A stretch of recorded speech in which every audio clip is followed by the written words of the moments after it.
Bismillahirrahmanirrahim. Assalamualaikum warahmatullahi wabarakatuh.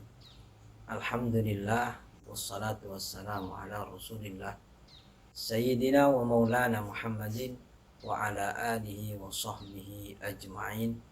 Subhanaka la ilma lana illa ma 'allamtana innaka antal alimul hakim. Rabbi shrah li sadri wa yassir li amri wahlul 'uqdatam min lisani yafqahu qawli, amma ba'du. Pemirsa Piti Badat NJL Bontang rahimakumullah. Alhamdulillah, bersyukur kehadirat Allah Subhanahu wa taala. Mudah-mudahan senantiasa kita mendapatkan hidayah, inayah serta taufiknya. Salawat serta salam kita haturkan kepada junjungan kita Nabi besar Muhammad sallallahu alaihi wasallam, kepada keluarga, kepada para tabi'in dan pada pengikutnya yang setia sampai akhir zaman. Di kesempatan ini kita akan berbicara hadis baginda Rasul sallallahu alaihi wasallam yang diriwayatkan oleh Abu Hurairah di dalam kitab Riyadhus Shalihin yang dikarang oleh Imam Nawawi. Disebutkan wa anhu anin Nabi sallallahu alaihi wasallam qala, dan dari Abu Hurairah dari baginda Rasul sallallahu alaihi wasallam bersabda,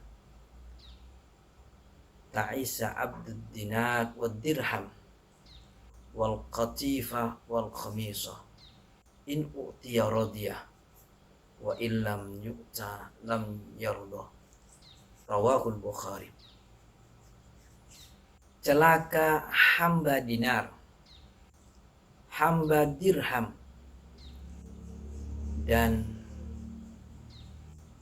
mereka yang berpakaian kain yang pada ujung-ujungnya wol dan kain dengan mode pakaian yang ada tandanya.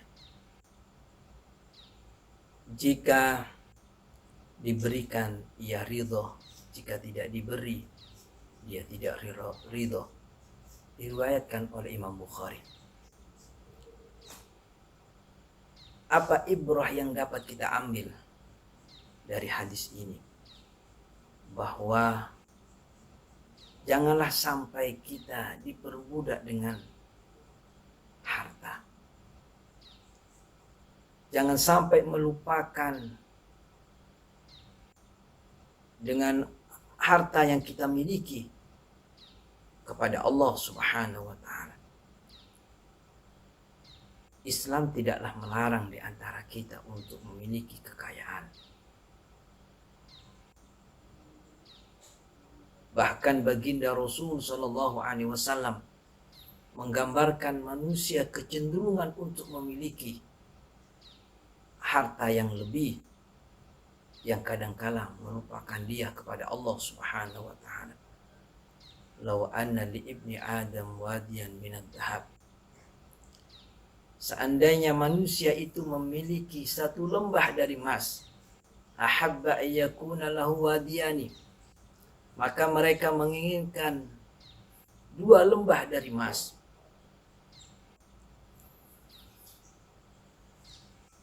Walam yamla'u famu illa turab, dan tidaklah pernah berhenti keinginan itu sampailah dia tertutup oleh tanah. Wa yatubullahu ala man tabah, dan Allah akan menerima atas orang yang mau bertobat. Muttafaqun alaih. Berbicara tentang zuhud, dalam bab zuhud ini Imam Ghazali menyebutkan di dalam kitab Ihya Ulumuddin bahwa tingkatan derajat yang paling tinggi seseorang yang zuhud, dalam statementnya disebutkan wa a'la darajatis zuhud ayyarghiba an kulli ma siwallah ta'ala hatta anil akhirah. Yang paling tinggi derajat seseorang yang zuhud itu, mereka tidaklah menginginkan atas sesuatu kecuali kepada Allah Subhanahu wa taala, dan juga sampai dia pada akhiratnya. Begitu indahnya ma'asyiral muslimin ketika kita tidak diperbudak dengan harta yang bisa melupakan kita kepada Allah Subhanahu wa taala. Bahkan disebutkan bahkan diriwayatkan oleh Abu Hurairah di dalam hadis selanjutnya, wa anhu radhiyallahu anhu qala laqad ra'aitu sab'ina min ahli suffah.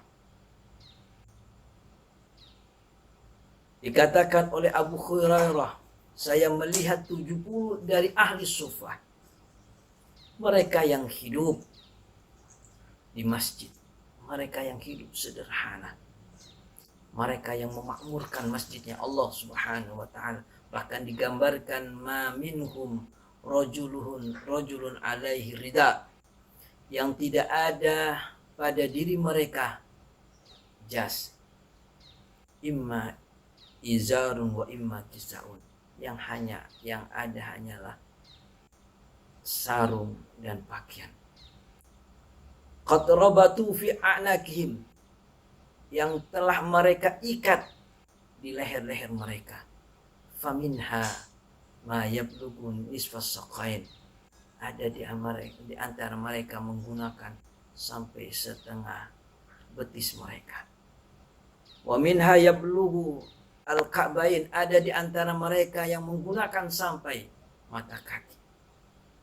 Fayajma'uhu biyadihi karahiyatan antura aurah, dan mereka mengumpulkan kain tersebut dengan dua tangannya agarlah tidak tampak aurat. Riwayatkan oleh Imam Bukhari. Kesederhanaan di antara mereka. Di satu sisi yang boleh kita katakan mereka itu adalah orang-orang yang meramaikan masjidnya Allah Subhanahu wa taala. Marilah kita renungkan orang-orang yang memakmurkan masjidnya Allah. Di dalam surah At-Taubah ayat 18 Allah berfirman, A'udzu billahi minasyaitonir rajim. Innama ya'muru masajidallah man amana billah wal yaumil akhir wa aqamas salah wa ataz zakah wa lam yakhsha illallah fa asa ulaika ayyakunu minal muhtadin. Sesungguhnya yang memakmurkan masjidnya Allah adalah orang-orang yang beriman kepada Allah dan pada hari akhir, dan dia melaksanakan perintah Allah dan menunaikan zakat. Tidak ada rasa khawatir kecuali kepada Allah, dan dialah orang-orang yang mendapatkan petunjuk. Di mana Syekh Ali As-Subuni di dalam kitab beliau tentang Rawai'ul Bayan, tafsir ayatul ahkam minal Quran, beliau membagi tentang imaratul masajid kepada dua. Yang pertama adalah imaratul hissiyah, yang pada berfokus kepada membangun masjid. Dan Rasulullah SAW menjanjikan kepada mereka yang membantu terhadap masjid, sebagaimana hadis baginda Rasul SAW bersabda, "Man bana lillahi masjidan walau kamifhasi qittatin banallahu lahu baitan fil jannah." Barang siapa yang karena Allah membangun masjid, walaupun hanya sesangkar burung, maka Allah telah menyiapkan kita membangun rumah nanti di surganya Allah. Tentu kebahagiaan yang luar biasa yang tidak bisa kita bayangkan ketika kita dibangunkan masjid oleh Allah. Pastilah lengkap dengan segala apa yang kita inginkan di saat itu. Tetapi imaratul masajid bukan hanya terfokus pada pembangunan saja, termasuk imaratul ma'nawiyah, membangun, meramaikan masjid berzikir, beriktikaf, mengaji ayat suci Al-Quran, melaksanakan ibadah kepada Allah Subhanahu wa taala. Bahkan Allah Subhanahu wa taala menyebutkan di dalam ayat suci Al-Quran, Allah berfirman, fi buyutin adinallah an turfa'ah wa yudhkaru ismuhullah wa yudhkaru fiha ismuhu. Dan bertasbihlah di masjid-masjidnya Allah yang telah Allah perintahkan untuk kita muliakan. Wa yudhkaru fiha ismuhu, dan menyebut nama-nama Allah. Begitu indahnya dalam kehidupan mereka yang sederhana. Mereka membangun, meramaikan masjidnya Allah Subhanahu wa taala. Kami teringat, ma'asyiral muslimin, pemirsa PT Badak NGL Bontang rahimakumullah. Ada dua sahabat yang Allah abadikan di dalam ayat suci Al-Quran, yaitu sahabat Ansar dan sahabat Muhajirin. Ketika ada sahabat Muhajirin berhijrah ke Madinah, di antaranya ada Abu Rafi, disambutlah, ada Abdurrahman bin Auf, disambutlah oleh Abu Rafi dan diberikan tawaran, saya memiliki 2 rumah, engkau bisa memilih salah satu rumah yang saya miliki. Saya memiliki ladang, engkau bisa memilih ladang yang kami miliki. Begitulah bentuk yang terbentuk pada sahabat-sahabat baginda Rasul Shallallahu Alaihi Wasallam, yang mereka membangun kebersamaan ini dalam ukhuwah Islamiyah, sehingga disebutkan di dalam ayat suci Al-Quran, wa yuksiruna ala anfusihim walau kana bihim khusasa, dan mereka lebih mendahulukan dari pribadinya walaupun dalam keadaan susah kepada kelompok yang lainnya. Begitu indahnya dalam kehidupan yang sebentar kita di dunia ini. Kehidupan dunia yang disebut dengan dana yadnu dunyan, sebentar kehidupan kita. Bahkan kehidupan dunia ini digambarkan oleh baginda Rasul sallallahu alaihi wasallam, ma baina sittin wa sab'in wa aqalluhum man yasidu ala dhalik, antara 60 sampai 70 tahun, dan sedikit sekali yang Allah lebihkan umur di antara kita. Apalagi kehidupan yang kita akan cari dalam kehidupan dunia ini, kecuali berorientasi pada kepentingan kehidupan di akhirat. Kita memiliki jabatan dan kedudukan, pangkat yang kita miliki. Orientasikan kita ingin membantu agamanya Allah. Ketika kita memiliki harta, kita orientasikan untuk kepentingan agamanya Allah. Ketika kita memiliki ilmu, begitu pula kita orientasikan demi agamanya Allah Subhanahu wa ta'ala.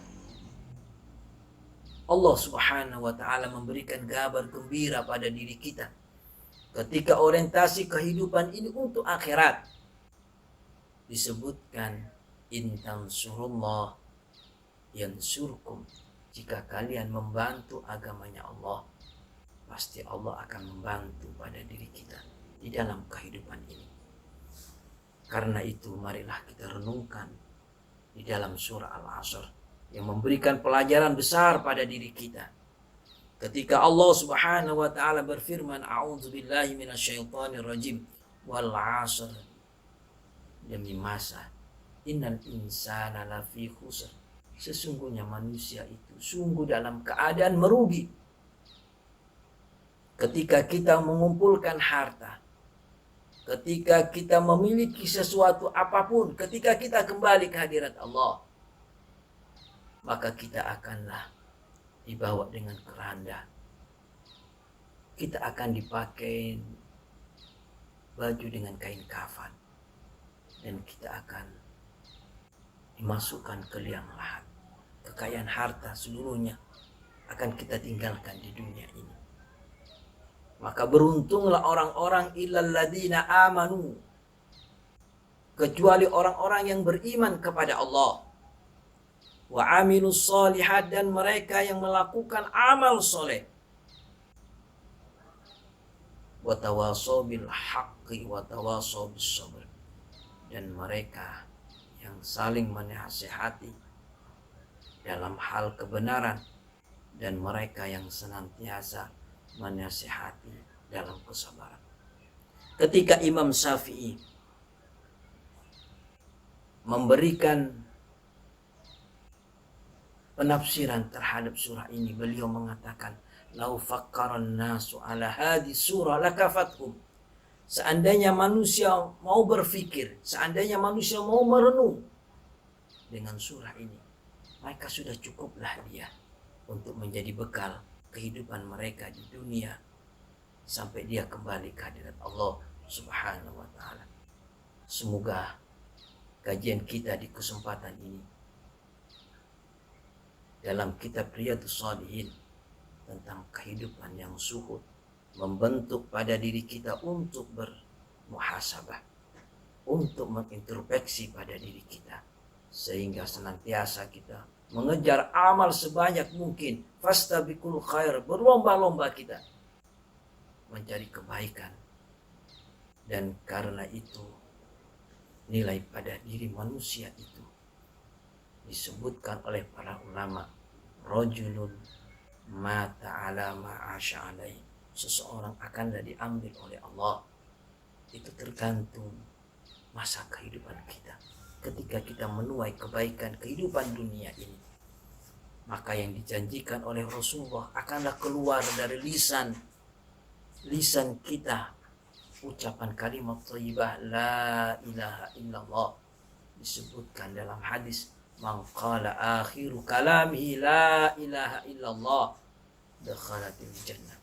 Barang siapa yang pada akhir hidupnya mengucapkan kalimat la ilaha illallah, insya Allah dia termasuk, dipastikan orang-orang penghuni surganya Allah Subhanahu wa taala. Mudah-mudahan kajian pada kesempatan ini memberikan manfaat pada diri kita, dan mudah-mudahan ini menyentuh setiap pribadi kita agar kita senantiasa mendekatkan diri kita tidaklah tertipu oleh kehidupan dunia yang fana, yang hancur, kehidupan dunia yang sebentar, dan kita termasuk orang-orang yang husnul khatimah. Amin amin ya rabbal alamin. Ihdinas siratal mustaqim. Wassalamualaikum warahmatullahi wabarakatuh.